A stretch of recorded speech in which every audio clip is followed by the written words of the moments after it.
शादाब को कप्तान बनाया, बाबर सेटल कैप्टन था, उससे पहले सरफराज सेटल कैप्टन था, उसको आपने हटाया। ये जो प्लेयर्स है ना, एक प्यादा है, शतरंज का प्यादा होता है, बोर्ड इसको वजीर बनाता है, फिर दूसरे प्यादे को वजीर बना के उसको उसे पिटवाता है। चेयरमैन तो नहीं आता है, पॉलिटिकल होता है, उसको क्या पता यार क्या करना है मुझे। तो हम जैसे प्लेयर ही उनके कान में बोलते हैं कि यार कप्तान चेंज कर दें सर।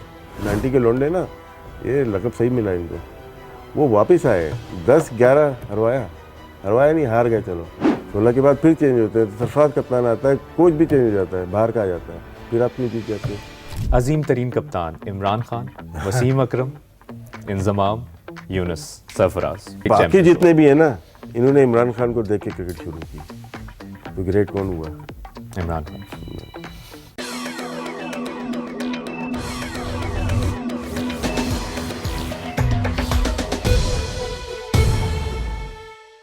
अस्सलामुअलैकुम, कैसे हैं आप सब?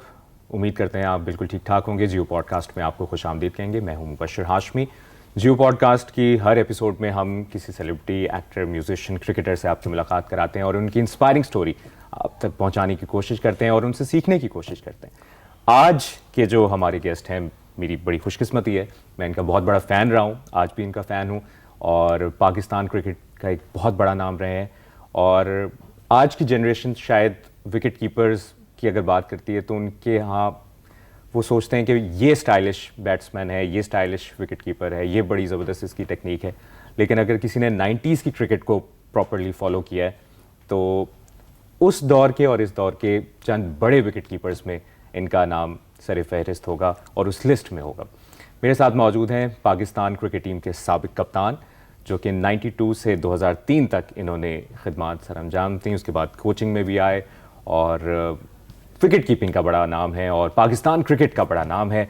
इन्होंने बड़े बड़े इंकशाफात भी किए हुए हैं और ये कुछ अरसे में एक किताब भी मंजर आम पर लाने वाले हैं, तो इस पर भी हम बात करेंगे। हमारे साथ मौजूद हैं पाकिस्तान क्रिकेट टीम के साबिक कप्तान, लेजेंड राशिद लतीफ़। बहुत बहुत शुक्रिया राशिद। अस्सलाम वालेकुम, कैसे हैं? खैरियत? थैंक यू वेरी मच, आपने बुलाया मुझे आज। बहुत शुक्रिया राशिद भाई। बहुत सी बातें आपसे करनी है और बहुत से इंकशाफात आप करने वाले हैं आपकी किताब के बारे में। लेकिन इंकशाफात नहीं है, बस हकीकत है, कुछ ढकी छुपी नहीं है चीज़ें, लेकिन उसको मंजर आम पे लाना ज़रूरी हो जाता है क्योंकि बहुत पुरानी बातें हो गई, कुछ लोग भूल गए।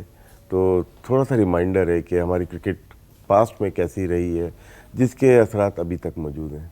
तो यकीनन फिर क़ारीन के लिए और नाजरीन के लिए वो बड़ी ख़ास बुक होगी, उस पर भी हम आगे चल के बात करेंगे। लेकिन सबसे पहले क्रिकेट का आगाज़ कैसे किया, और हम आज वो जानना चाहते हैं जो ये जनरेशन शायद भूल गई है या उनको रिमाइंडर, जैसे और ये कैसा सफ़र रहा? पाकिस्तान में जिस तरह बच्चे खेलते हैं गलियों में, कराची स्ट्रीट क्रिकेट, मलीर में स्टार्ट की थी, वो क्लब क्रिकेट से स्टार्ट की, और इत्तेफाक से जगह हमारी दरखेज थी उस ज़माने में, ग्राउंड भी बहुत ज़्यादा थे मलीर में, या मॉडल कॉलोनी कह लें। और हमारे साथ के जो प्लेयर थे, आज सोचते हैं कि यार ये प्लेयर एक साथ हम लोग बड़े हो गए, जिसमें सईद अनवर उसी इलाके में थे हमारे, मैं खुद था, यूनुस खान वहाँ से आए थे मर्दान के, लेकिन क्योंकि स्ट्रीट मिल से ताल्लुक़ था, खेलते मलीर में थे आके। फिर उसी जगह से 5 किलोमीटर के रेडियस से आसिम कमाल वहीं से थे, खुर्रम मंजूर, खालिद लतीफ़ वहीं से थे, ज़फ़र इकबाल, फिर उसके बाद कुछ प्लेयर यूएई से खेले, अथर लईक, अरशद लईक खेले वहाँ से। तो ये जो साद अली एक खेले, वो भी मलीर कैंट में ही रहते थे। तो इलाके हमारे ऐसे थे जहाँ पे क्लब क्रिकेट बहुत ज़्यादा होती थी, तो शायद इसी वजह से हम लोग की डेवलपमेंट फास्ट हुई। और फिर हम मलीर जमखाना से खेल के कराची से फिर पाकिस्तान यूनिवर्सिटी से खेले, कस्टम, फिर यूबीएल, फिर क्रिकेट चलती रही। ज़बरदस्त। 92 में आपने डेब्यू किया वर्ल्ड कप के बाद, क्या वो एक रिग्रेट है कि थोड़ा सा जल्दी डेब्यू हो जाता तो टीम में शामिल हो जाता? देखिए, क्रिकेट से कोई भी रिग्रेट नहीं है, जितनी मिली बहुत मिली, क्योंकि लाखों लोग खेलते हैं इसमें, और कब मौका मिले आपको और कब आप क्लिक करते हैं, ये बहुत अहम है। प्रोसेस था मेरा पूरा 4 साल का हुआ है, 89-90 का अगर मैं लेता हूँ, सही मानों में क्रिकेट शुरू की। उससे पहले भी खेल चुका था, लेकिन 3-4 सीज़न पूरे लिए मैंने। होता यही आजकल जो मिस्टेक हो रही है ना, वो ये कि एक लड़का टीवी पे 50 रन कर देता है, तो फिर उसकी एक कंपेन तो नहीं कह सकते, लोग उसको पसंद करने लगते हैं।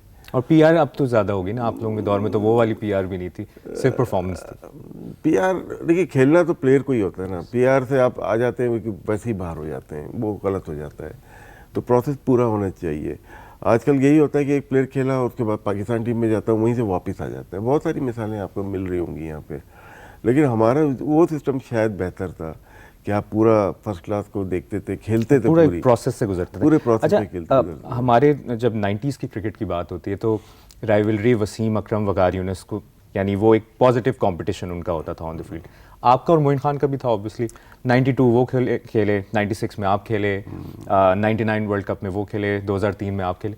तो उस राइवलरी पे आपका एक कंपटीशन था, एक लगे होते थे कि यार नहीं, मैंने परफॉर्म करना है, मैंने टीम में आना है। उसमें सिर्फ हम लोगों की नहीं, सबकी थी आपस में। राइवलरी तो नहीं कहते, कंपटीशन बहुत हाई रेट किया जाता था, क्योंकि मैच विनर बेंच पे भी बैठे हुए थे। अगर एजाज अहमद नहीं खेल रहे या बाथित अली नहीं खेल रहे, या मैं या मोइन में से एक बाहर बैठा हुआ है, अदर महमूद या रद्दाक में से एक बाहर बैठा हुआ है, तकलीम मुश्ताक में से एक बाहर बैठा हुआ है, आकिब जावेद या अता रहमान से एक बाहर बैठा हुआ है, तो फिर आपका कंपटीशन बढ़ जाता है। जो आज हम बात करते हैं इंडिया की, यार टीम अच्छी हो गई, यही चीज़ हमारे पास थी। मैच विनर्स बेंच पे भी थे। जिस टीम के बेंच पे मैच विनर आ जाए, समझो वो टीम बहुत अच्छा परफॉर्म करेगी। सिर्फ बायलैटरल में नहीं, सिर्फ टेस्ट मैचेस में नहीं, तमाम फॉर्मेट में। अब तो 3 हो गए, पहले 2 होते थे, वहाँ पे परफॉर्म करेगी। लेकिन जब पूरी टीम ही लेजेंड से भरी हो और पूरी टीम ही सुपरस्टार से भरी हो, तो फिर मैनेज करना भी मुश्किल हो जाता है। मैनेज हो नहीं पाया। जब आप बात करते हैं ना, मैनेज सही से हो नहीं पाया। शायद क्रिकेट बोर्ड इतना स्ट्रांग नहीं था, प्लेयर्स पावर बहुत थी। जो भी कप्तान आता था तो वो स्ट्रांग होता था। सबसे पहले 92 के बाद जावेद भाई जो कप्तान आए ना, वो ठीक, मतलब कि स्ट्रांग कैप्टन थे, लेकिन उनके ऊपर पॉलिटिक्स हुई और उनको हटा दिया गया। वहाँ उसके बाद आज तक हर कोई समझता है कि मैं भी कप्तान बन सकता हूँ। अभी रिसेंटली देख लें आप, 2023, 24, 25 में देख लें, शादाब को कप्तान बनाया, बाबर सेटल कैप्टन था। उससे पहले 19 में जाते हैं या 20 में जाते हैं, सरफराज सेटल कैप्टन था, उसको आपने हटाया।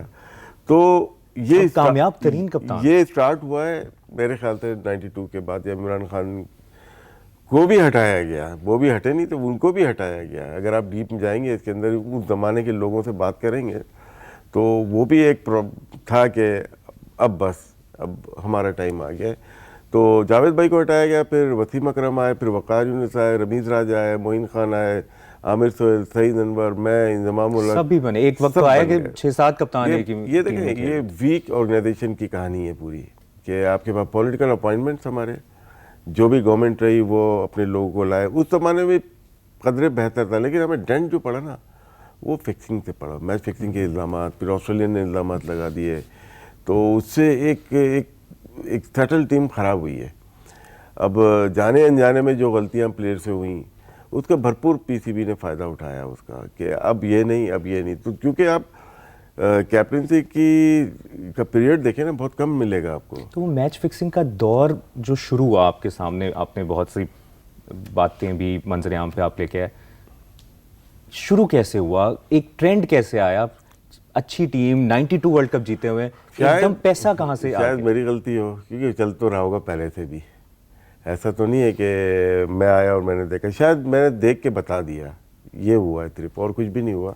शायद इससे पहले चल रहा होता, क्योंकि 93 के बहुत सारी चीज़ें रिवील नहीं करूँगा, क्योंकि लिख चुका हूँ। यहाँ पे जो डिफेंस में एक मैच हुआ था, उसके कुछ शवाहिद मुझे मिले थे। फिर नेक्स्ट टेस्ट मैच जो हमारा जिम्बाब्वे के खिलाफ 93 में रावलपिंडी में हुआ, उसके तो बहुत मजबूत शवाहिद थे हमारे पास। और बहुत सी चीज़ें, फिर उसके बाद फॉरेन रिवॉल्ट क्यों हो गया? चीज़ें थी ना, पावर को शिफ्ट करना था। तो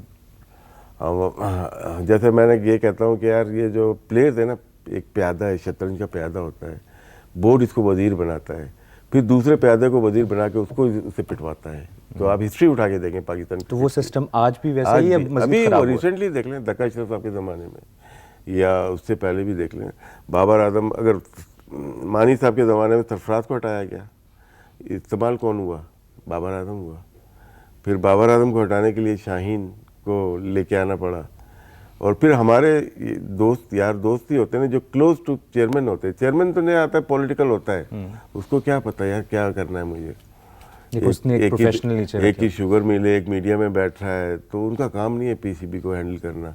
तो हम जैसे प्लेयर ही उनके कान में बोलते हैं कि ये कप्तान चेंज कर दें सर, तो कप्तान चेंज होता है। सबके मफादात जुड़े हुए होते हैं इससे। तो वो आज भी जैसे बात कर रहे हैं ना, आज भी वही चीज़ है कि प्लेयर्स यूज़ होते हैं और उनको बाद में पता चलता है कि उनके साथ हुआ कि क्या। हम यूज़ हुए, क्योंकि हम पहले यूज़ हुए थे फिर हमारे खिलाफ हुए। अच्छा जी, 92 में जब आपने डेब्यू किया तो जेफरी बॉयकॉट ने कोई शर्त लगाई थी, वो क्या था? उसमें मेरा डेब्यू हो जाता दूसरे ही टेस्ट में, लॉर्ड्स जो हम जीते हैं। तो वो शायद मैं नेट पे बैटिंग कर रहा था तो पसंद नहीं आई बैटिंग उनको, हालांकि बहुत लंबा टूर था, 4.5-5 महीने का था। सेकंड टेस्ट में तो वो मेरी चांस नहीं बना, लेकिन हम लीड्स टेस्ट मैच हार गए और बड़ा अफसोस था जावेद भाई को, वकार को, सबको ही था। मलिक साहब बड़ा अच्छा खेले थे उसमें। तो उसमें शायद इन्होंने डिसाइड कर लिया था कि यार मुझे चांस दीजिए, आखिरी मैच है, शायद फ़र्क पड़ जाए। तो एक दिन पहले मैच के नेट प्रैक्टिस कर रहे थे, तो जावेद भाई और जेफरी बॉयकॉट देख रहे थे। सही खेल लेता था, मैं खेल रहा था, तो नेट से बाहर आया तो जावेद भाई ने मिलवाया जेफरी बॉयकॉट से, पहले भी मिल चुका था। तो उसने कहा कल ये खेल रहा है ना, उसने कहा ठीक है। बोला मैंने बैटिंग देख ली इसकी, ये 35 से ज़्यादा रन नहीं करेगा। अच्छा। हाँ, खैर वो चला गया। फिर ड्रेसिंग रूम में आया शाम को, फिर 5 पाउंड ना बोलेगा कि कर लिया ना 5 पाउंड दूंगा। तो वुड की वॉल होती है तो उन्होंने पिन करके चले गए 5 पाउंड के, निकाल लेना ये अगर ना तुम कर लो तो। मैं कहा ठीक है। खैर 1-2 दिन, तीसरे दिन शायद मैंने 50 किए और आकिब जावेद के साथ मैं बैटिंग कर रहा था। उसने मेरा बैट रेज किया मेरे हाथ उठा के ना कि 35 हो गए तुम्हारे। तो कमेंट्री में रिची विनो और जेफरी बॉयकॉट शायद कमेंट्री कर रहे थे, उन्होंने मेंशन किया कि ऐसा ऐसा था। देखिए वहीं से बैटिंग शुरू होती है, पहले मैच से ही। और खैर मैं ड्रेसिंग रूम में आया, उस दिन तो नहीं आया। अगले दिन मॉर्निंग में जेफरी बॉयकॉट फ्रेम करा के ना अपने पूरा लिख के लेके आया, पूरा इंसिडेंट लिखा उसने, साइन किया, फ्रेम करा के पूरी टीम को इकट्ठा किया, वो भी प्रेजेंट किया कि 5 पाउंड जीत गए। वो 5 पाउंड मिले और फिर जो वॉल पे लगे थे उसने कहा ये निकाल के तुम चॉकलेट खा लेना। तो वो बड़ा मशहूर हुआ था किस्सा ना। तो और आप शर्त जीत गए। हाँ जीत गए। तो अच्छा जी, न्यूजीलैंड का दौरा आता है और उससे पहले टीम अच्छा परफॉर्म कर रही होती है। उस टूर में ऐसा क्या होता है, किसके खिलाफ बगावत होती है, नहीं वो क्यों तो होती है? ये जिम्बाब्वे वाला बता दिया था ना मैंने। जिम्बाब्वे के खिलाफ कराची टेस्ट, पिंडी टेस्ट, लाहौर टेस्ट, और कुछ प्लेयर परफॉर्म नहीं कर रहे थे, उनको ड्रॉप होने का हो रहा था। और उसमें जावेद भाई ड्रॉप हुए थे, आकिब जावेद ड्रॉप हुआ था। आकिब बहुत क्लोज था, हमारे भी था, लेकिन वकार एंड मुश्ताक के एक वो अलग ग्रुप। चाहते नहीं थे कि वो ड्रॉप हो जाए। जावेद भाई को सब चाहते थे कि ड्रॉप ना हो। तो मैं इस्लामाबाद चला गया था फिर, क्योंकि गैप था बीच में। तो आसिफ मुस्तफ़ा की कॉल आई मेरे पास कि आ जाएं, कि ये मसला हो गया है, बहुत एक तरह से रिवोल्ट होने जा रहा है अच्छा। Against captain. तो मैं पहुंचा तो मेरा ही रूम था, शालीमार होटल, लिबर्टी होटल, जो स्मार्ट हो गया वो अभी, रूम नंबर 201, अभी तक याद है मुझे। उसमें वो प्लेयर भी थे जो टीम में नहीं थे और वहाँ पे थे। मैं समझ गया था यार ये गलत हो रहा है, क्योंकि ऐसा नहीं होता कि 2 प्लेयर के ड्रॉप होने के बाद रिवोल्ट किया जाए, ठीक है। उसमें बिग नेम थे, मतलब कि एक टीम जो थी उसके अलावा सारे बड़े नाम थे। कौन, उसके अलावा कौन थे? नहीं वो तो अभी तो किताब में लिखेंगे ना सर, अभी सब कुछ ही बता दिया। तो बड़े नाम थे, सारे बड़े नाम थे। लेकिन ये हैरान को नहीं था कि वो टीम में है भी नहीं लेकिन उस रूम में मौजूद। बस वो पावर तोड़नी थी एक और, जो बनने जा रही थी। तो पाकिस्तान की क्रिकेट की कहानी जितनी लोग ऐसे टीवी पे देखते हैं ना, वो किसी ने देख ली या पढ़ ली। अभी इस वक्त तो बर्दाश्त ही नहीं कर सकते ये वाले प्लेयर जो पास में हुआ है पाकिस्तान क्रिकेट के साथ। तो वो रिवॉल्ट खैर हो गया, लेकिन कप्तान मलिक साहब आ गए थे। जैसा सोचा था ना, वकार यूनुस कप्तान आया था। ब्यूरोक्रेसी वो थी, वो ठीक है पावर थी प्लेयर्स की, लेकिन वो लेके किसको आए? सलीम मलिक को कप्तान लेके आए। और वो मेरे ख्याल से पाकिस्तान हिस्ट्री का कामयाब तरीन कप्तान गुजरा है। एज एक डिस्प्यूटेड टीम, एक राइवलरी लोगों के बीच में, उसमें परफॉर्मेंस निकाल लेना। न्यूजीलैंड में एक और टेस्ट जो हम 3-0 जीते वहाँ पे, ग्रासियस का डाउटफुल टेस्ट मैच था वो भी, 2 तो हम जीत चुके थे, तीसरा कैसे हार गए, ये भी पढ़िएगा आप लोग कैसे हार गए। अच्छा जी, 94 में फिर ऑस्ट्रेलिया के खिलाफ, फिर जिस पे शेन वॉर्न भी बोले, मार्क वॉ भी बोले, टिम में भी बोले, ये मिले थे, मुझे याद है, ये उस ज़माने प्रेसिडेंट लगारी होते थे शायद, उन्होंने हमें डिनर पे बुलाया हुआ था, वहाँ पे गए थे। वहाँ कोई इंसिडेंट हुआ था, जैसा कि इन लोगों के रिटर्न स्टेटमेंट हैं, तीनों के स्टेटमेंट हैं मेरे पास, 9 मई 94-95 में दिए थे इन्होंने, वेस्ट इंडीज़ में, वहाँ से भेजे थे उन्होंने। तो लेकिन ये बात शुरू हो गई थी शायद सिंगर कप से, जो कि उस सीरीज़ से पहले सिंगर कप था, वहाँ पे बहुत सारी बातें हुई थी, बहुत सारे लोग मेंशन है जस्टिस कयूम इंक्वायरी में मेंशन किए गए उसके अंदर। फिर उसके बाद ये कराची टेस्ट था, कराची में पिंडी टेस्ट, फिर लाहौर, हरारे टेस्ट भी आया 95, वो तो आगे चले गए थे, वो तो फिर 2 टेस्ट जीते भी थे। अभी तो हारते रहते ना, वो तो जीतते हुए एक हारते थे ना, वो अलग सीन था। तो 94 वाला जो आप बात कर रहे हैं उसमें उन्होंने एलिगेशन लगाया, लेकिन जस्टिस फखरुद्दीन जी इब्राहिम को हायर किया था पाकिस्तान क्रिकेट बोर्ड ने एज ए कमीशन ले लें या इंक्वायरी, तो वो कुछ निकला नहीं था, उन्होंने कुछ छोड़ दिया था शायद, वो भी एक मिस्टेक थी। आप सही से हमारे प्लेयर्स को भी बुला लेते और वो ज़्यादा बेहतर होता है कि यार ये इल्ज़ाम हो रहा है, आप लोगों ने कुछ देखा, एविडेंस तो कुछ आया ही नहीं ना। तो ब्राय नाम इंक्वायरी थी, वो भी चले गए, तो उससे कोई फ़र्क नहीं पड़ा। चीज़ें देखें, जब आप अंडर द कारपेट डालते हैं ना, ये जब दौर चल रहा था मैच फिक्सिंग का, एक ट्रेंड जिसको कह लें, पाकिस्तान क्रिकेट टीम, तो ये बड़े सगीर की दूसरी टीमों, इंडिया में भी ये था, हर जगह था, श्रीलंका, पाकिस्तान, बांग्लादेश उस ज़माने में पनप ही नहीं पाई थी ना, तो वो तो थी नहीं, अफगानिस्तान भी नहीं थी, लेकिन इंडिया, इस तरफ ये ज़्यादा, पाकिस्तान, इंडिया, श्रीलंका, बिल्कुल बिल्कुल। तो वो उस तरह हाईलाइट हुए इंडिया के नाम जितना। देखिए उनकी भी इंक्वायरी हुई है ना, CBI की पूरी रिकॉर्डिंग है, वो पूरी उनकी पनिशमेंट हुई है, उनको तो बहुत उनको तो जेल भी करना पड़ा, बहुत सारे बुक मेकर्स को। तो देखें, मैं ये जानना चाह रहा हूँ कि इंडिया ने मैच फिक्सिंग के मामले को कैसे टैकल किया और पाकिस्तान ने कैसे टैकल किया। देखें, लोग नोट नहीं करते हैं, पाकिस्तान में सबसे जो सुनहरा दौर समझा जाता है वो 90s का समझा जाता है, ठीक है ना। इंडिया, हम उस क्रिकेट से बाहर ही नहीं आ सके 90s। देखें, और दूसरी सुनने की बात है, इंडिया ने 90s के चैप्टर को साफ कर दिया क्रिकेट से, इसलिए क्रिकेट साफ हो गई उनकी, हम निकल ही नहीं पाए वहाँ से ना। जब ताकतवर लोगों को सज़ा नहीं मिलती ना, तो माशरे में फैल जाती है। एग्जैक्टली यही पाकिस्तान क्रिकेट के साथ हुआ, पावरफुल प्लेयर्स को सज़ा नहीं मिली, वो आज माशरे में फैल गई है। फिर इंसिडेंट होता है, 2010 में भी होता है, 2017 में भी होता है, और शायद आगे भी हो।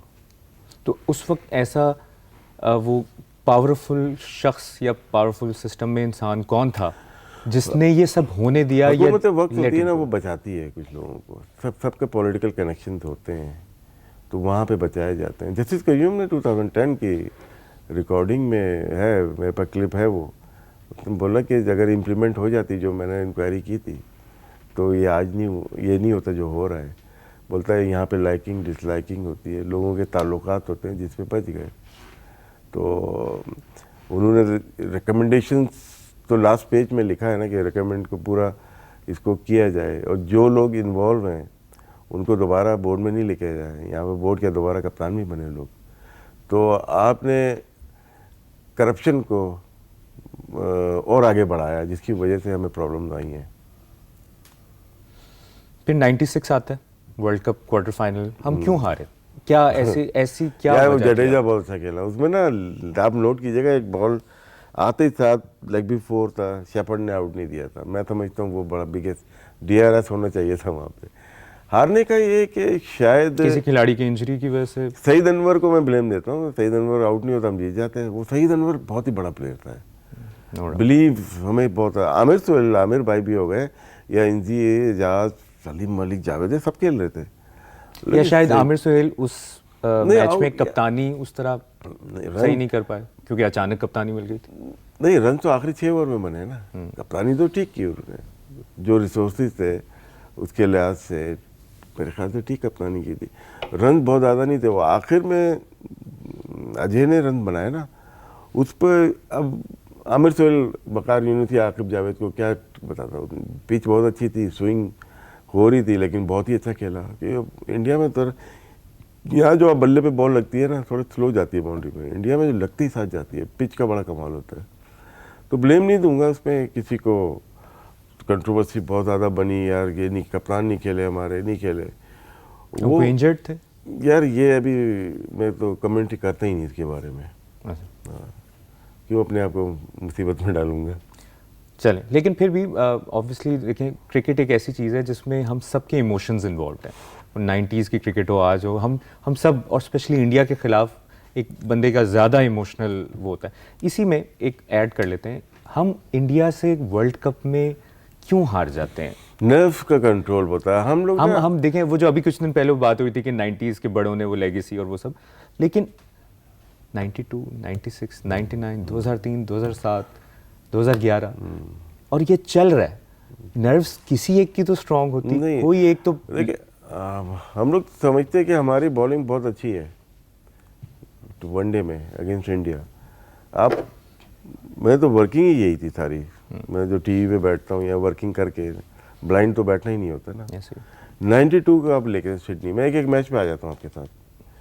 सिडनी आ गए, 213 रन किए इंडिया ने, हम कितने पे आउट हो गए? 173 पे हम आउट हो गए। तो इंडिया बॉलिंग से जीती, बैटिंग से जीती? बॉलिंग से जीती। तो ये कॉन्सेप्ट ही गलत है कि इंडिया बैटिंग से जीतती है। इंडिया सारे वाइट बॉल गेम सब, इवन 96 देख लें, 96 देखें, 99 देख लें, 99 और 2003 देख लें, और 2007 नहीं हुआ, फिर हम आगे जाते हैं, 11 देख लें, 260 नहीं करने दिए मोहाली, फिर 2015 देख लें, फिर 2019 देख लें, और हम 2023 न्यूयॉर्क का देख लें, 118 नहीं करने दिया। अच्छा, ये भी हम कहते हैं कि सनसनीखेज मैच होगा, ये होगा। सारे मैचेस आप ज़्यादा बेहतर बता सकते, सारे वन साइडेड रहे, यानी किसी में भी कोई एक स्टेज नहीं आई कि हम जिसमें डोमिनेट। हम लोग टेस्ट बहुत कम खेले उनसे उस जमाने में। हमारे बॉलर टेस्ट के अच्छे थे। तेज बॉलर ना कभी भी एक जगह 6 बॉल नहीं कर सकता। इंडियन बॉलर एक्यूरेसी बहुत ज़्यादा है, स्पिनर हो या तेज बॉलर हो, प्रसाद हो या श्रीकांत हो। लेकिन राशिद भाई, आपने जो जिस टीम का आप हिस्सा रहे, वो तो लेजेंड्स थे हमारी टीम में, बड़े बड़े नाम थे जिसको देख लें। लेकिन वो उस वक्त तो इंडिया की टीम में वो लोग नहीं थे जो नहीं, आज, यानी प्रसाद का मुकाबला बुमराह से नहीं करते। प्रसाद अगर 50% डॉट करा रहा है और हमारे लोग डॉट नहीं करा रहे, तो फर्क आ गया ना। एक्यूरेसी होती है ना। वनडे में प्रसाद ही था ना जिसने इंतजाम की स्लिप लगवा दी थी, अकॉर्डमेंट किया, एजाज को। जगह चैनल देखे ना, वो आंखें बंद करके बॉलिंग नहीं करते थे। देखें, एक्यूरेसी थी उनके पास। 92 देख लें, 96 देख लें, 99 देख लें, जितने भी देखेंगे, चाहे मुन्ना पटेल या जहीर खेल रहे हो 11 का वर्ल्ड कप, या 15 में दूसरे खेल रहे हो, उनकी एक्यूरेसी बहुत थी। स्पिनर कुंबले हो, हरभजन हो, जडेजा हो, कुलदीप हो, एक्यूरेसी है इनके पास। हमारे स्पिनर की एक्यूरेसी नहीं है। बैटिंग इंडिया की ज़्यादा बेहतर है, सबको ही पता है। और यही वजह बनी शायद मोस्टली मैचेस जो पाकिस्तान हारा, इंडिया की बॉलिंग बहुत तगड़ी थी। ये डिफरेंट अप्रोच है इस बात पे, क्योंकि हम सब यही समझते हैं कि इंडिया बैटिंग से जीता है। अच्छा, इसी दौरान एक मैच फिक्सिंग से रिलेटेड एक सवाल अभी जहन में आया। क्या ऐसा भी हुआ एक टूर्नामेंट, कोई 3 मुल्क की टूर्नामेंट, जिसमें दोनों टीमें हारना चाहती थी? हाँ थी, वो सिंगर ट्रॉफी, सिंगर कप था शायद, लगा ऐसा। अभी वसूख से तो नहीं कह सकते, लेकिन डाउट हुआ यार। ये उसका क्लिप है, मैच में देखिए, पाकिस्तान वर्सेस ऑस्ट्रेलिया देखिए, और दोनों टीमें हारना चाहती थी। और लग रहा था, चाहती थी, मोर नहीं लगा सकता, डाउट था। और ये डाउट कैसे पता चलता है? उसमें पता चलता है कि क्या होता है? ना वो लोग सेलिब्रेशन कर रहे हैं, ना हम सेलिब्रेशन कर रहे हैं, वहाँ पे डाउट क्रिएट हो जाता है। तो फिर आप डिस्मिसल देखते हो, यार ये कैसे आउट हो सकता है। तो देखिएगा आप लोग 1994 कोलंबो, पाकिस्तान वर्सेस ऑस्ट्रेलिया, उससे पहले भी एक मैच हुआ था, पाकिस्तान वर्सेस श्रीलंका। अच्छा, मैं ये बात भी समझना चाह रहा हूँ, मैच फिक्सिंग जब होती है, उस टीम में 4-5 खिलाड़ियों को इन्वॉल्व किया जाता है तो बड़ा मैच हारती है टीम, वरना तो बाकी जो प्लेयर्स हैं जो एफर्ट कर रहे होते हैं उनको नजर नहीं आ रहा। मैं आपको स्ट्रेट बम मार देता हूँ, सलीम मलिक को लाइव बैन किया, एक प्लेयर तो नहीं था ना। अगर समझता है, पीसीबी ने समझा या जस्टिस कयूम कमीशन ने समझा क्या इस प्लेयर की वजह से? एक प्लेयर तो हरा ही नहीं सकता ना, आपको चाहिए होते हैं 4-5 अपनी तरफ पूरा के ग्रुप तो, होता। ठीक है।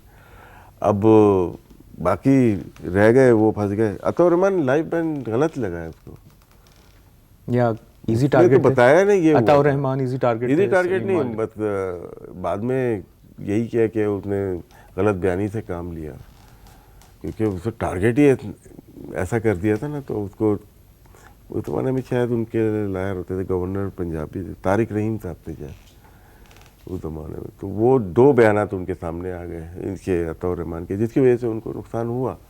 लाइफ बैन अतौर रहमान क्यों, कहाँ से होता था, मुझे तो समझ में नहीं आया। तो फिर अब आप इसका जवाब देना चाहें दें, लेकिन आप नहीं देंगे, लेकिन मैं कोशिश करूंगा आपसे जाने फिर कि सलीम मलिक के अलावा और कौन कौन से प्लेयर्स थे जिन पे लाइफ बैन लगता, जो रिपोर्ट आने से पहले लग रहा था 2-3 प्लेयर और थे, बड़े नाम थे। बड़े नाम थे। तो वो रोका गया। किसने रोका वो भी पता चलेगा कि ज़िंदगी रही तो। और सलीम मलिक उतने इन्फ्लुएंशियल नहीं थे या उनके नहीं, उनका तो कैरियर ख़त्म। जो 100+ टेस्ट मैच खेल गए थे तो इजी टारगेट हो गया ना वो तो, कि 2 साल की इंक्वायरी हुई है, सोचने की बात है, और कुछ ना निकला हो। 72 लोग आ गए, 32 टेस्ट प्लेयर आ गए, 10 चेयरमैन आ गए, खान साहब भी आ गए, जावेद बर्की भी आ गए, कौन नहीं आया उसमें? फिर कैसे हो सकता है कुछ ना निकला हो? क्राउड एग्जामिनेशन हुआ ही नहीं। जैसे आपने इल्ज़ाम लगाया कि $1 लाख आपने श्रीलंका में इनको दिए हैं, तो मुझे भी बुला लेते आई विटनेस कि मैंने देखा था, हाँ थे ये तो, थे। ठीक है। ओबराय होटल कोलंबो में मौजूद थे 1994 में, ये थे। अब उनका इंतकाल हो गया।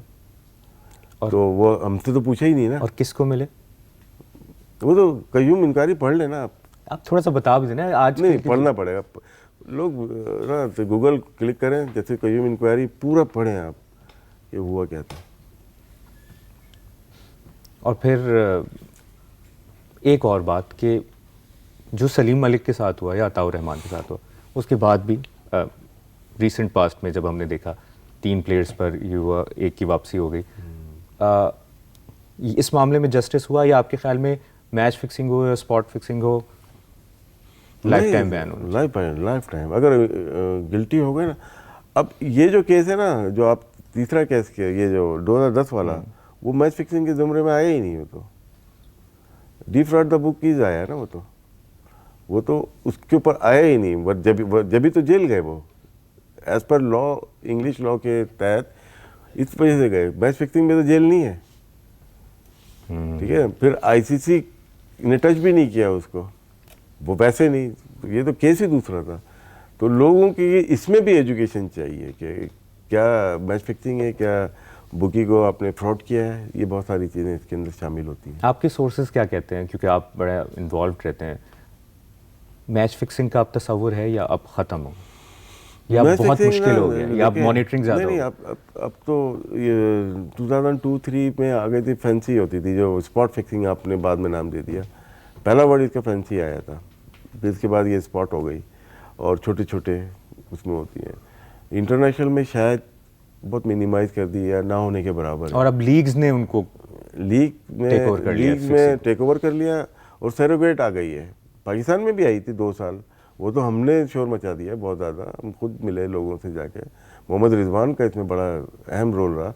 मोहम्मद रिजवान को ऐसे थोड़ी हर कोई चमाट मार रहा है। मोहम्मद रिजवान वाहिद बंदा है जिसने 4 सरोगेट बंद कराई हैं, 4 फ्रेंचाइज के पास नहीं, जहाँ वह उसकी अपनी फ्रेंचाइज में सेमीफाइनल में उसने टेप लगा दिया था, याद होगा आपको। और उसके बाद कंट्रोवर्सी बनी, और उसके बाद जितने भी लोग थे पाकिस्तान के जो कंट्रोल करते हैं क्रिकेट को, जानते हुए अनजानते हुए, तो सब पीछे जब से ही पड़े हुए इसके। तो इसका मज़ीद इंकशाफ आपकी बुक में होगा, ये वाली बातों का भी। मैंने भेजा था कुछ आपको पढ़ने के लिए, शायद मैंने पढ़ा है। मैं चाहता हूँ कि वो नहीं अभी नहीं। सही। अच्छा जी, 98 साउथ अफ्रीका टूर पे आ जाते हैं। हाँ। उसमें वो उसके बारे में कुछ बताएं। और वो उस टूर में सकलैन मुश्ताक और मोहम्मद अकरम के साथ मगिंग भी हो गई थी। हाँ, वो मगिंग हुई नहीं थी, और भी प्लेयर थे इसमें। ये तो मुझे बाद में इंकशाफ। देखिए, आप जब लीडर और कैप्टन होते हैं ना, तो आप सर्टेन चीज़ें देख रहे होते हो। वो तो बाद में मुझे मोहम्मद वसीम ने बहुत कुछ बताया, क्योंकि मोहम्मद वसीम उस टूर पे था। तो उसने बताया, राजेश भाई ये भी हुआ था वहाँ पे, ये लोग नहीं, ये लोग थे। अब वो लोगों को याद ही नहीं, मैं छेड़ना नहीं चाहता, लेकिन याद करा दें आप। शायद नहीं, वो फिर एक नई कंट्रोवर्सी खड़ी हो जाएगी। 98 की बात है यार। अब किसी ने मुझे बताया, हो सकता है वो सही ना हो, ठीक है ना, वसूख से नहीं कह सकता, लेकिन 2 प्लेयर के अलावा 2 प्लेयर और थे उसमें। फिर यही हुआ कि यार बैट्समैन थे? नहीं, छोड़ दें, मैं तो सारी चीज़ें बोल देता हूँ।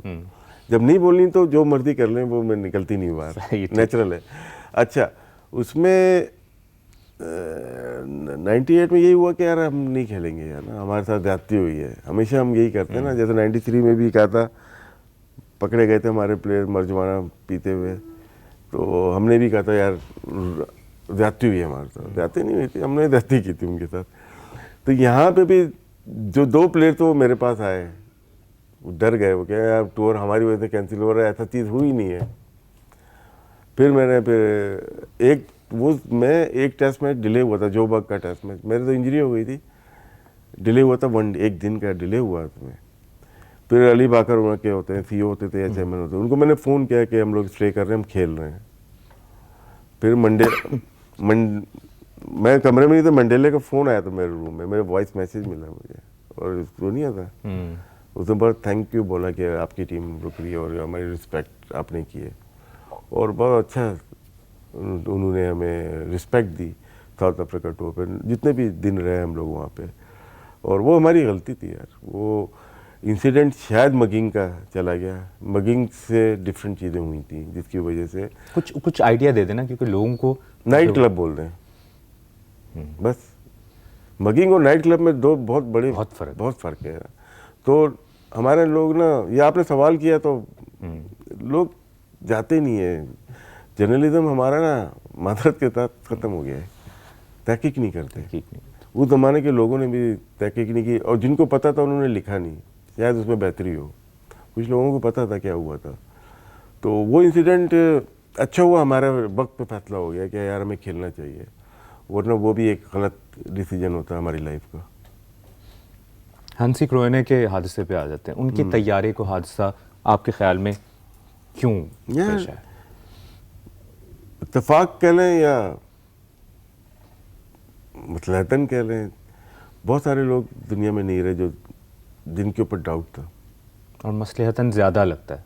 यार देखें ना, हनीफ कैडबरी थे एक साउथ अफ्रीका में, अब पता नहीं वो किस सुनने में आया कि उनका मर्डर हो गया था अफ्रीका में। और भी थे, लोकल थे, उनके नाम लेना बड़ा मुश्किल हो जाएगा, आपको ऑफ द रिकॉर्ड बता दूंगा। फिर बॉब बुलमर हमारे, हंसी क्रोएने है, और भी बहुत सारे ऐसे प्लेयर हैं। और वो कड़ी चलती रही। सलीम परवेज जो कि $1 लाख वाले, श्रीलंका वाले, वो भी डेथ हो गई उनकी भी। तो लोग कड़ियाँ मिलाएंगे, बहुत सारी चीज़ें आपको मिलेगी। एक और थे, छोटे डॉन थे, उनको जेल में मार दिया गया। तो एक कम चीज़ें नहीं हुई पाकिस्तान में। हम लोग तो बस अच्छा टीवी पे दिखाते रहते हैं, जहाँ बुरा आता है अंडर द कारपेट, तहकीक ही नहीं की हमने। और फिर बोल रहा हूँ कि इस इंसिडेंट के बारे में आपने लिखा है बुक में? किसमें? सब कुछ मिलेगा आपको। कब तक आएगी बुक? बल्कि ये भी बहुत जल्दी में नहीं, मुझे टाइम लगेगा। टाइम ऐसा थोड़ी है, देखिए तहकीक करेंगे, उसको बैठ करेंगे, लीगल से बहुत सारी चीज़ें, पहली और आखिरी बुक होगी। और ऐसी मेरा नहीं ख्याल कि कोई लिख सकता है दोबारा क्रिकेट से हट के। क्रिकेट के मैचेस नहीं होंगे, मैंने ये मैच खेला, वो खेला। एक आई थी अभी प्राइम वीडियो पे, पुरानी है, इनसाइड एज। जी, बस उससे 2 हाथ आगे होगी, उसको आप बना भी सकते हैं। हाँ। हम एक्सपेक्ट करें 2026 इतना जिंदगी रही तो। अच्छा जी, वर्ल्ड कप 2003 पे आते हैं। आप 2003 के वर्ल्ड कप के बाद जब कैप्टन बने, बांग्लादेश के खिलाफ मैच था, कैच लिया, वो बज़ाहिर वो कैच अच्छा, उसके बाद हाँ बांग्लादेश, जो भी स्टोरी है यार बड़ी। तो आपने अपील कर दी, वो आउट हो गए। उस मैच में ऑफर हुई थी मुझे, मैं अभी पेपर भी दे दूंगा, लगा दीजिएगा अभी ना। पीसीबी को लिखा मैंने, उसका रिप्लाई भी नहीं आया। ये एटीट्यूड होता था। वो तो मैच तो हो गया, मैच बैन हो गया, वो ठीक है, लेकिन उसकी इन्फॉर्मेशन मैंने आईसीसी को भी की, पीसीबी को भी की, कोई रिप्लाई नहीं आया। आज बोलते हैं ना बता दिया करो, मैं तो आपके घर घुस के बताता रहा, आपने क्या किया? किसी ने कुछ एक्शन नहीं लिया। डाउट बहुत हैं, पुरानी वाली मैनेजमेंट नहीं तो फिर कैच नहीं था और कैच की अपील करना। कैच पे तो मैं आया ही नहीं ना, कैच पे तो भी आऊँगा मैं तो एक इंसिडेंट बता रहा हूँ कि उसमें मैच हारने की ऑफर होती है ना, वो हो चुकी थी, जो कि अच्छा पीसीबी को इन्फॉर्म कर दिया था रिटर्न में लिख के, मेरे पास पड़ा हुआ है, आप दीजिएगा सीईओ को आप लगा दीजिएगा इसके ऊपर, तो वो मैंने इनको दिया था। बाकी कैच का ये कि वो भी खूब इंसिडेंट हुआ, मैं ज़िंदगी भर समझता रहा कि मैं सकलैन से कैच गिर गया, ठीक है ना, मैच भी टेंस वाला था, मैं हार जाते, तो मैं समझा, मैंने सकलैन से पूछा कि यार कि वापस बुला लें, उन्होंने कहा नहीं। वो बात बहुत पुरानी हो गई, अब 2017 में मैं और सकलैन पीटीवी में साथ काम कर रहे थे, वो 4-5 साल हमने साथ काम किया। मैं हमेशा सक्की को बोलता था यार तूने ना बताया नहीं मुझे, ना छुपा रहा है कि वो मैंने तुमसे पूछा था। बोलता नहीं मुझसे नहीं पूछा था। इत्तेफाक से पिछला वर्ल्ड कप हो रहा था, इंजमाम ने वो बात रिवील की है कि वो मुझसे पूछा था, और वो इंजमाम फिर कैप्टन हो गया था और मैं बाहर हो गया था, वो कोई इशू नहीं है। लेकिन मुझे याद था कि मैंने किसी से पूछा था यार इसको वापस बुला लेते हैं कि, और वो हीट ऑफ द मोमेंट में उसने इंजमाम ने कहा नहीं है, हार जाएंगे मैच, तो वो मैच हम जीत गए। तो होता है क्रिकेट में, ठीक है, चलता वो हारने की ऑफर जो आई थी वो छोड़ देना, वो तो मैं दे दूंगा ना, फिर आप सोचने दें, लोगों को भी मौका दें सोचने। लेकिन फिर आप वो मैच जीते। मैच जीत गए थे, इंजमाम ने बहुत आला बैटिंग की थी, और उस मैच सुबह ही ना बात हो रही थी, इंजमाम ने मुझे कहा कि यार अगर तुम्हें रन नहीं किए ना आज तो मुझे वनडे से ड्रॉप कर देना। ये देखें आप, वो रन कर दिया, हम ड्रॉप हो गए, वो खेलते रहे। मैं अच्छा, वो बड़ा अच्छा प्लेयर था। उसमें एक और चीज़ हुई थी, यूनुस खान का बड़ा कैरेक्टर था, क्योंकि जब तौकीर रियाज साहब मैंने कहा कि इंजमाम को वापस लेके आना है, तो उन्होंने मना कर दिया था। फिर यूनुस ने बोला नहीं राजेश भाई, हमें वो नहीं करना जो पिछले करके गए कि रास्ता नहीं रोकेंगे, जो ग्रेट प्लेयर है, अच्छा प्लेयर है, उसको सपोर्ट करना है। कुछ हमारे साथियों ने मना किया था कि हमारा वक्त आ गया, अब इनको मत आने दो, शोएब अख्तर इंजमाम को मत आने दो। अच्छा। सबसे पहले मैं लेके उनको मैं आया, और मैं और शोएब तो गए भी थे, इंजमाम के घर पे भी गए थे, वो सीरीज़ खेला फिर। तो इसमें यूनुस की सपोर्ट बहुत ज़्यादा रही, मिलती रही, ये उसकी ग्रेटनेस थी। और जब यूनुस भाई के खिलाफ एक बगावत वाला हुआ, तो उन्होंने आपको कॉल की, सपोर्ट ली कि यार ये क्या हो रहा है? नहीं, वो तो पीछे मैं था, मुझे एक एक पल की रिपोर्ट है उसमें। ये जो टीवी पे आके बोल रहे हैं, तो आधे से ज़्यादा झूठ बोल रहे हैं। कहानी क्या है, सच कहानी क्या है? नहीं, ये तो टाइम ही नहीं है मेरे पास, तो इसका तो पूरा चैप्टर यूनुस खान का मेरे बुक में मौजूद है। लेकिन समराइज करके समराइज करके एक बगावत होती है, वही 90s के लोग शामिल थे बिहाइंड द डोर्स। मैं लोगों को क्रिकेट की इतनी समझ नहीं है। हलफ तक बात आ गई। वो आती है पाकिस्तान में, तो एक फ्लोर पे दूसरा मज़हब होता है, एक फ्लोर पे दूसरा होता है। देखिए 96 हारते हैं हम, 99 हारते हैं, 2003 हारते हैं, और बुरी तरह 2007 हारते हैं। उसके बाद रिजीम चेंज होती है, क्रिकेट बोर्ड की भी चेंज होती है, और थोड़ा सा चेंज आता है, आपका कोचिंग स्टाफ चेंज हो जाता है 7 का। फिर T20 खेलने हम इंडिया से फाइनल खेलते हैं यार, 9 का वर्ल्ड कप जीत जाते हैं यूनुस के अंडर में। फिर क्या हुआ कि 10 में फिर हार गए आप, कोच वही दोबारा आ गए 90 वाले, 90 के लौंडे ना, ये लकब सही मिला इनको। वो वापस आए, 10-11 हरवाया नहीं, हार गए, चलो 12, 13, 14, 15, 16 में फिर चेंज होते हैं, 16 के बाद फिर चेंज होते हैं, तो सरफराज कप्तान आता है, कोच भी चेंज हो जाता है, बाहर का आ जाता है, फिर आप क्यों जीत जाते हो? ये आप एक एक करके निकालेंगे, चेन को, लिंक को जोड़ेंगे, पता चल जाएगा। तो ऐसे नहीं कि टीम को लीडरशिप चाहिए होती है।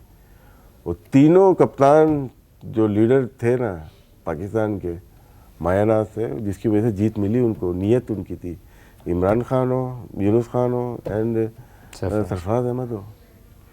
ऐसा नहीं है कि वो गॉड गिफ्टेड थे, नहीं, वो टीम को यूटिलाइज करना आता था ना प्लेयर को।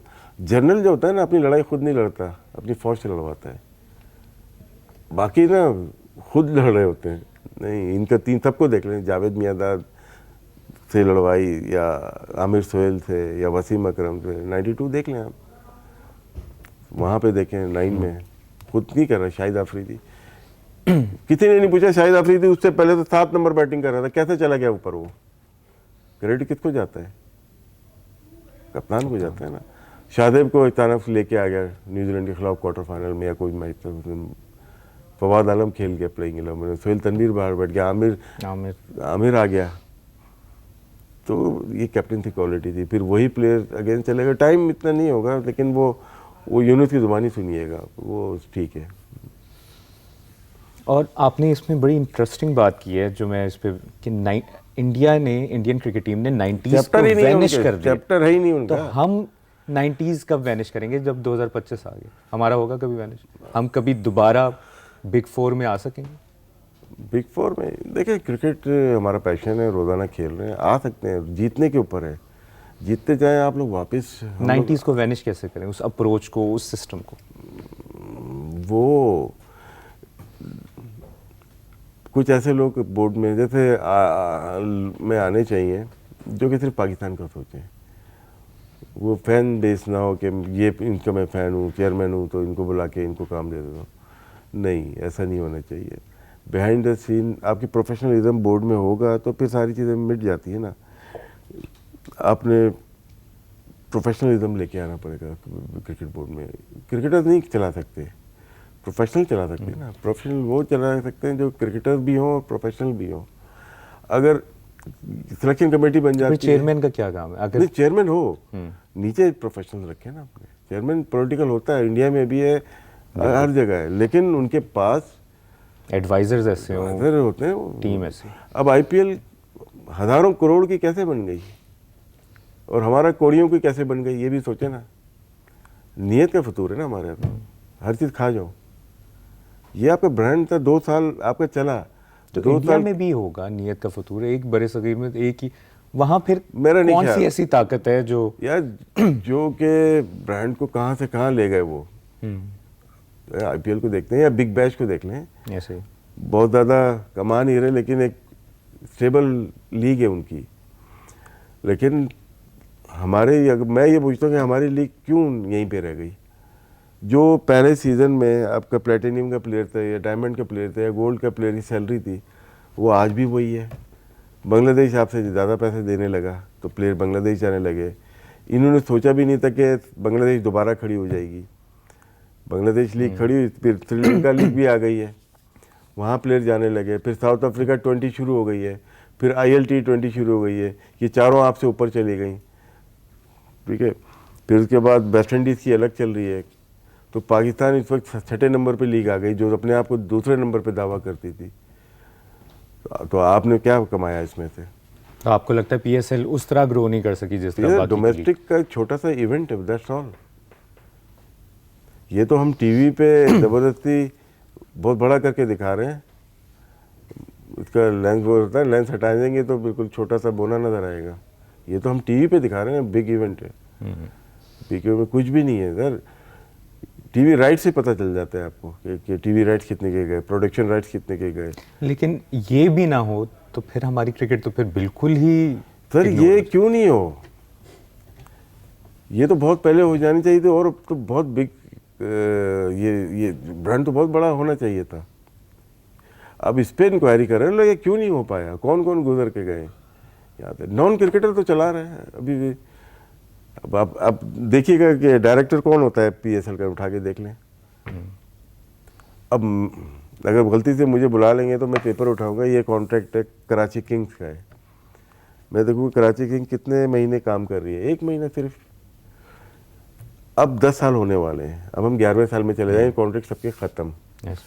अब नया कॉन्ट्रैक्ट साइन होगा, उसके अंदर होगा आपका अपना ग्राउंड होना चाहिए जो लेगा, ठीक है। कराची में आपका state of the art academy होगी, आपका पाथवे होगा, अंडर 13, अंडर 15, अंडर 19 टीम्स होंगी, अब सबकी होंगी, सब अपने मुकाबले होंगे। 8-9 महीने ये आप कराओगे। PCB जो 5 अरब रुपये अपना लगा रहा है डोमेस्टिक में, वो ये क्यों नहीं लगा सकते? माइलेज तो मिल रहा है सबको, 1 महीने में 2 साल का माइलेज मिल रहा है सबको, लेकिन लगा कुछ भी नहीं रहा, लगा नहीं रहा, और शायद वो एग्जीक्यूट भी उस तरह नहीं हो रहा। तो ये चीज़ें हैं, करने वाली है, कर सकते हैं। राशिद भाई, जॉन राइट को मुंबई इंडियंस ने लिया शुरू में ही, वो अक्षर पटेल को देखने गए ये लोग, ठीक है। वहाँ से जसप्रीत बुमराह ट्रायल पे मिला। अप्रोच देखें कहाँ से लेकर आया। हार्दिक पांड्या मिल जाता है उनको, ईशान किशन को उठा लेते हैं कहीं से। तो प्रोसेस देखे ना Process उनका। पे। आज नज़र जो आ रहा है आपको, वो 10 साल पहले काम किया था। हमारे कौन सा लेजेंड जाके धूप में लड़के, है ही नहीं, काम ही नहीं है ना। पीसीबी अपना काम नहीं करती, तो फ्रेंचाइज अपना काम नहीं करती। अच्छा, वापस आपके दौर पे फिक्सिंग पे आते हैं। नहीं, आपके दौर पे तौकीर ज़िया ने वकार यूनुस को कप्तान क्यों बनाया था? अगर यानी वो कहा जाता है कि वो उनकी वैसे जगह नहीं बन रही थी, लेकिन अगर कप्तान ना होते तो वो टीम में भी ना होते। नहीं, वकार टीम में तो बनता था कि इंग्लैंड में तो आपने देखा स्विंग तो बन गई थी उसकी, पेस कम हो गई थी, लेकिन एज ए बॉलर मुझे डाउट कभी भी वसीम वकार पे कभी भी नहीं रहा, इवन शोएब अख्तर पे भी। आपने एज तो ए बड़ी बॉलर ना, ऑस्ट्रेलिया की जो हाइलाइट्स हम देखते हैं, तो ये तेज तो थे और स्विंग भी थी। वकार ने बहुत डेवलप किया था अपने आप को। 2000 के बाद देखें, ये बहुत ही डेवलप किया अपने आप को, और बहुत विकेट थे। एक मैच में 7 ली, एक में 6 ली, ऑस्ट्रेलिया के खिलाफ शायद 7 ली थी या 6 ली थी। तो कप्तान कैसे थे वो अलग बात है। इसमें भी एक इंसिडेंट हुआ था, चले आप लोगों के लिए जी, मैं कराची आया हुआ था,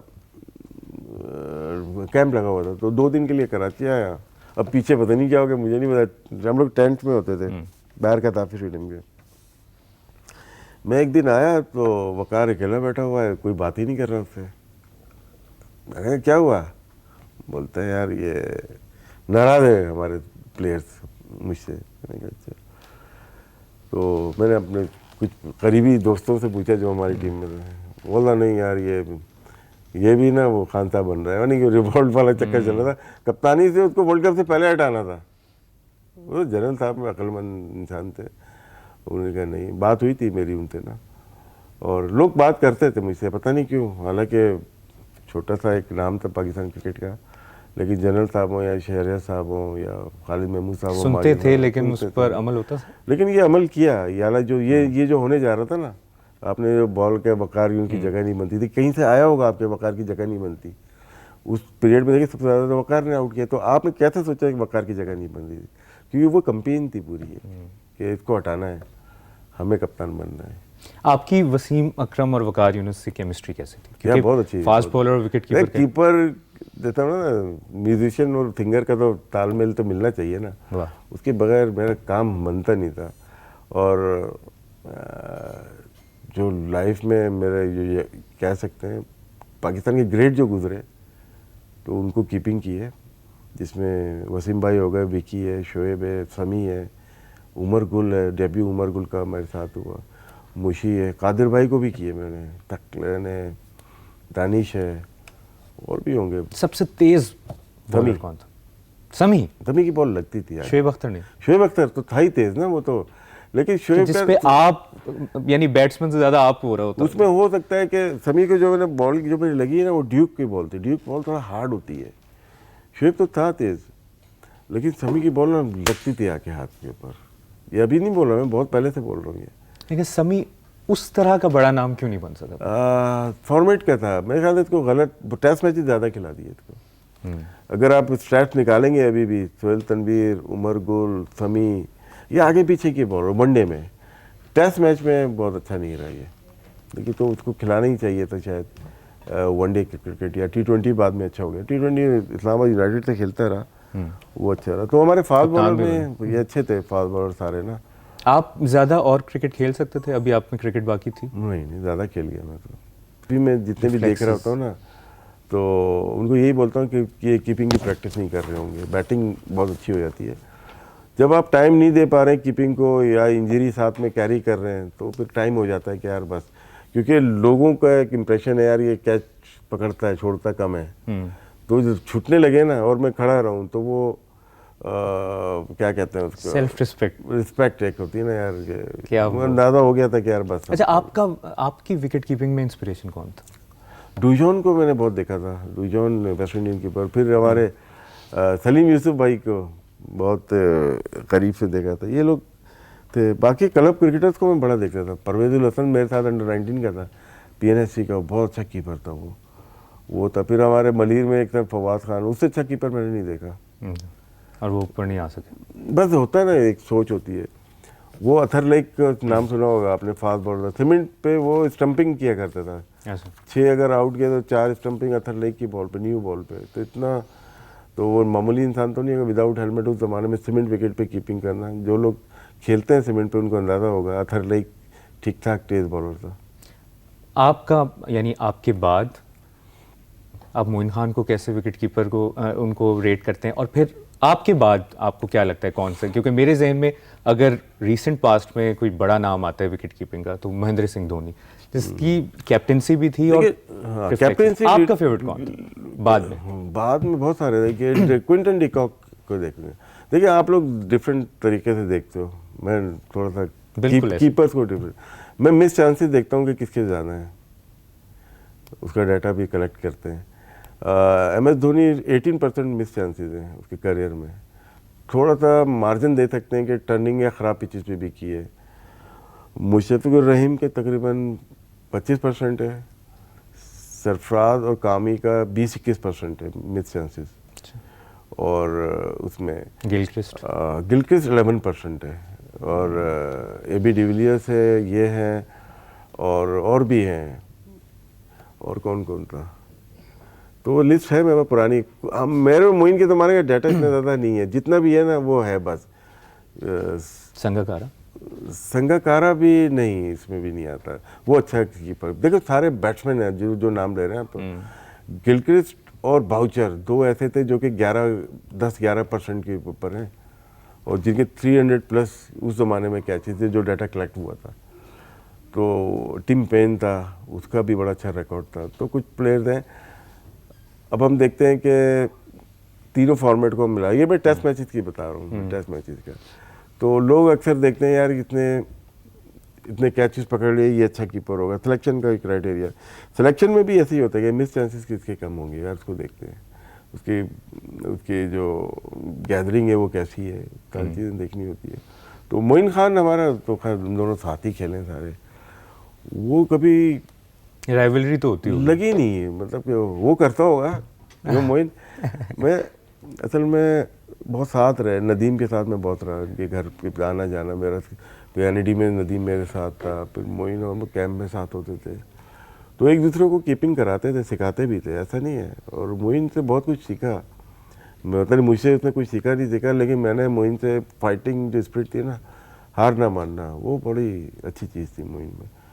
और आज भी वैसे ही हैं जैसे हम लोग 17 साल की उम्र में खेला करते थे। उस दौर की टीम का सबसे बेहतरीन दोस्त कौन है आपसे? जिससे यार सारे देखें, इतने दोस्त सारे तो नहीं, सारे दोस्त नहीं तो आपके दुश्मन सारे दोस्त नहीं होते। आपके इंकशाफात की बात नहीं देखें, वो इख्तलाफ है मेरा, लड़ाई किसी से नहीं है। इख्तलाफ अलग चीज़ है, आपके सोच अलग है, उनकी सोच अलग थी। दोस्त देखें, जब आप साथ खेल रहे होते हो लगता है कि आपकी फैमिली, आप साथ खेल रहे होते हैं। जब हटते हो तो फिर आपको सालों बाद भी नहीं होती है। ये सिर्फ पाकिस्तान में भी नहीं, मैंने इंडियन से भी काफ़ी लोगों से पूछा है, ऐसा लगता है कि हटेंगे नहीं, इतने क्लोज हैं। जिस तरह आम दफ्तर में होता है, आप एक इदारे में होते हो, ऐसे ही है बड़े अच्छे दोस्त होते हैं, लेकिन फिल्टर हो जाता है। लेकिन एक चीज़ और नोट की है तजर्बे से कि जब आप मिलते हो ना, ऐसा लगता है यार आप तो कभी जुदा ही नहीं हुए थे, बड़े जितने इख्तलाफात हों। और ये अच्छी चीज़ है, स्पोर्ट्स बहुत सारी चीज़ें सिखाती है। सईद अनवर आपके मेरे ख्याल में? सईद अनवर बचपन से, हाँ सईद अनवर को ये है कि ना लोग हैरान होते थे, अब लोगों को नहीं पता था। अब मैं गलत बात भी बोलता था टीम मीटिंग में या कुछ, सब सईद भाई का रुतबा तो है ना। अब मैं सईद करके बात करता था, हालांकि आमिर सोहेल को मैं आमिर भाई बोलता था। बोलता यार ये क्या चक्कर है ये? मैंने कहा ये मेरे साथ बचपन का ऐसे सईद अनवर था, तो कुछ ऐसी बातें करता था। बोलता है बीच में तो मत बोला करो ना सबके। बोलता है, लेकिन सईद से मैं बहुत ज़्यादा आज तक, सुबह भी अभी बात होती हुई आई थी, अभी इज्तिमा में है वो, उनका इंटरव्यू करना है, तो वो उन्होंने टाइम दिया कि इतने बजे। अरे वाह, कराची में वो? नहीं, अभी इज्तिमा वहाँ पे है, तबलीगी इज्तिमा लाहौर में। ठीक। अच्छा, एक और बात, मैच फिक्सिंग की जब भी आप बात करते हैं या उस दौर में करते थे, तो कोई कभी धमकी वगैरह आई किसी साथी क्रिकेटर या किसी? एक दफ़ा हुई थी, लेकिन नहीं। अब देखें, जाहिर सी बात है, कराची में रहता हूँ, ठीक है ना, दो जान पहचान हमारी भी है। हुआ तो कुछ ऐसे ही ना, लेकिन उन्होंने कहा कुछ भी नहीं होगा, आपको जो करना है करो। ये मैं बताऊंगा किसने बोला था, और ये इंटरव्यू के बाद बताऊंगा। सही। अच्छा जी, आखिर में मैं कुछ छोटे छोटे सवाल आते हैं जिनको हम रैपिड फायर का नाम देंगे। वैसे तो आपने इसका जिक्र किया है, लेकिन फौरी जो आपके जहन में जवाब है। विकेट कीपिंग में आपके लिए सबसे मुश्किल बॉलर कौन था? आमिर सोहेल। तो आगे चले। वसीम, वकार, शोएब या मुश्ताक? क्या मतलब? विकेट कीपिंग मुश्किल इनके लिए? मुश्किल बॉलर कोई भी मुश्किल नहीं था ये। मुश्ताक का चौथे पांचवें दिन राउंड द लेग आता था, गूगली पिक हाथ से पिक करनी होती थी कि यार गूगली है, लेग ब्रेक है, फ्लिपर है।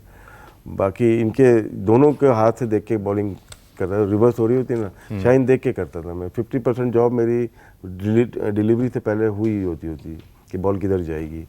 मुश्ताक थोड़ा सा क्लोज है ना, तो उसकी गूगली टर्निंग ट्रैक रफ, वहाँ पे थोड़ा सा कंसंट्रेशन ज़्यादा करनी पड़ती। यानी इन सब में मुश्ताक अहमद मुश्किल था। हाँ मुश्ताक। शोएब अख्तर भी? चौथे पांचवें दिन नहीं, फास्ट बॉलर तो इजी होता है ना, आ रही है जा रही है बॉल बस। आपके ख्याल में सबसे ज्यादा ज़हीन कप्तान कौन था? वसीम, वकार, सलीम सलीम मलिक। जावेद?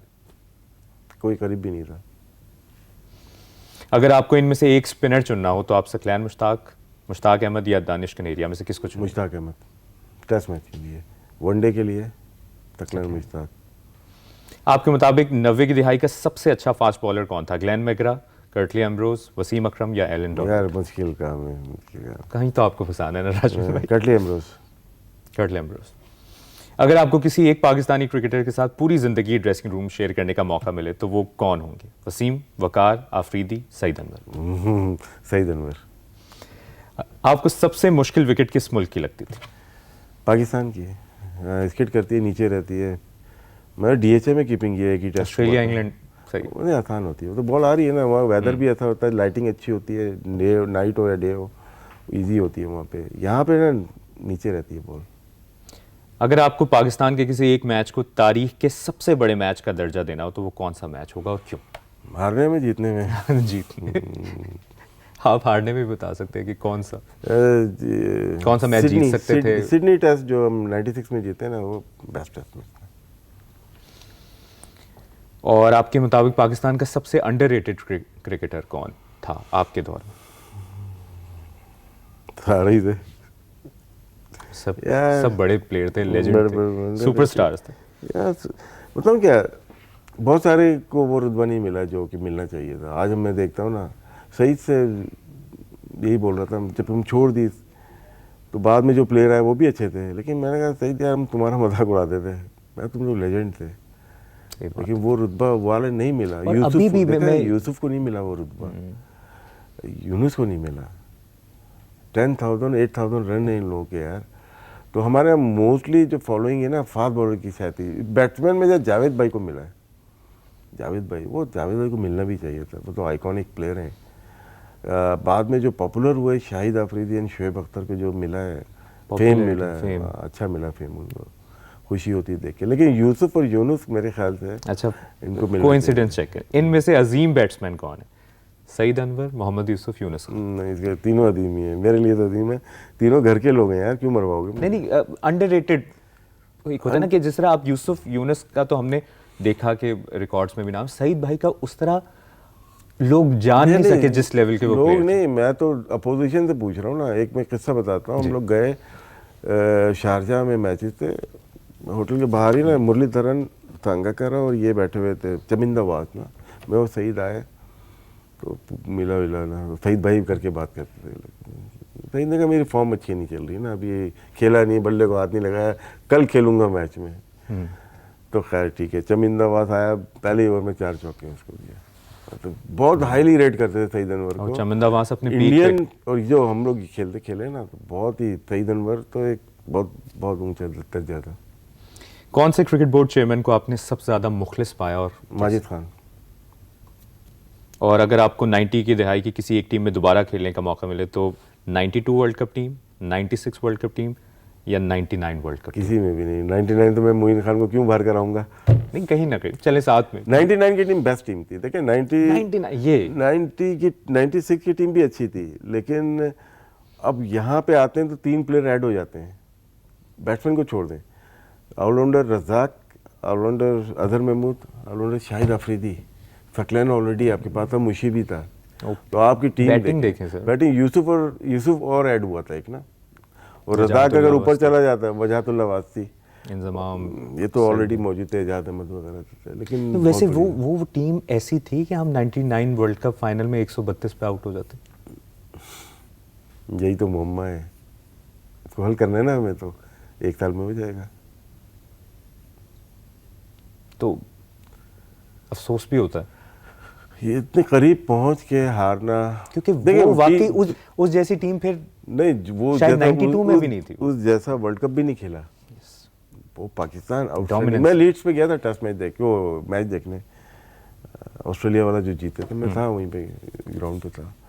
उस जैसा नहीं खेले पाकिस्तान, कोई वर्ल्ड कप नहीं खेले, बहुत ही जान से। और सब ने देखे, टीम फाइनल में वो पहुंचती है जिसका हर प्लेयर परफॉर्म कर रहा हो, उसमें उठा के देख लें। एक मैच बांग्लादेश के अलावा सारे ही मैच पाकिस्तान मतलब कि बहुत ही अच्छा खेला। Brian Lara, Sachin Tendulkar, Inzamam. Brian Lara, doubt नहीं है मुझे इस पे। 50 रन उसने किए, 100 रन भी उसी ने किए, 150 भी किए, 200 भी किए, 250 भी किए, 300 भी किए, 400 350 भी किए, 400 भी किए, 450 भी, 500 भी किए, तो और कोई कर नहीं सका।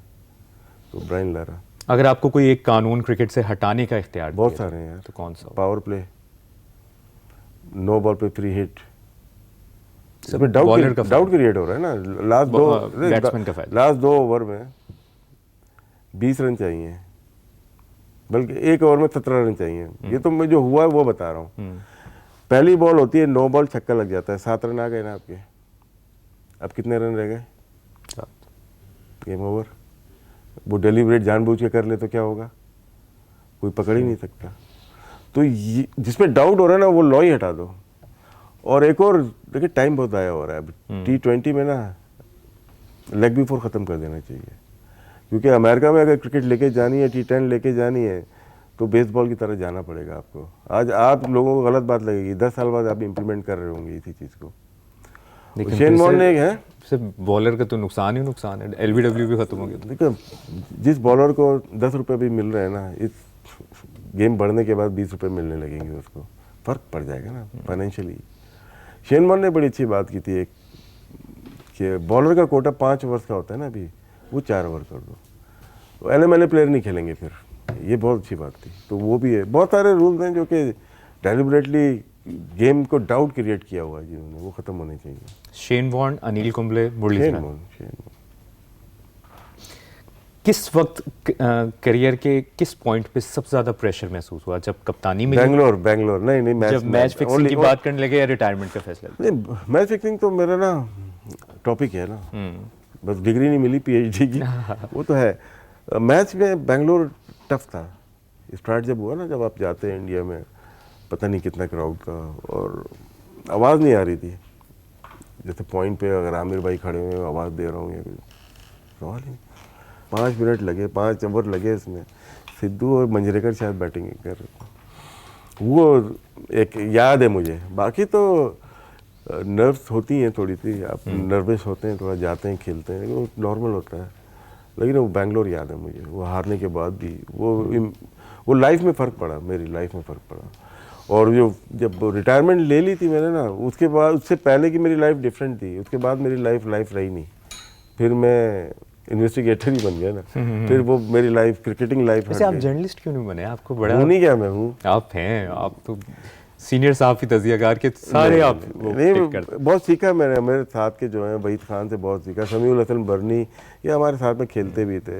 माजिद भट्टी साहब हो गए, उस्मान शिराजी हो गए, मिर्ज़ा इकबाल बेग हो गए, शाहिद हाशमी, रशीद शकूर, यहिया हुसैनी हो गए। बहुत सारे लोग जिनके साथ अभी आजकल तो काम भी कर रहा हूँ, लेकिन बहुत इंटरेक्शन रहा उनके साथ मेरा।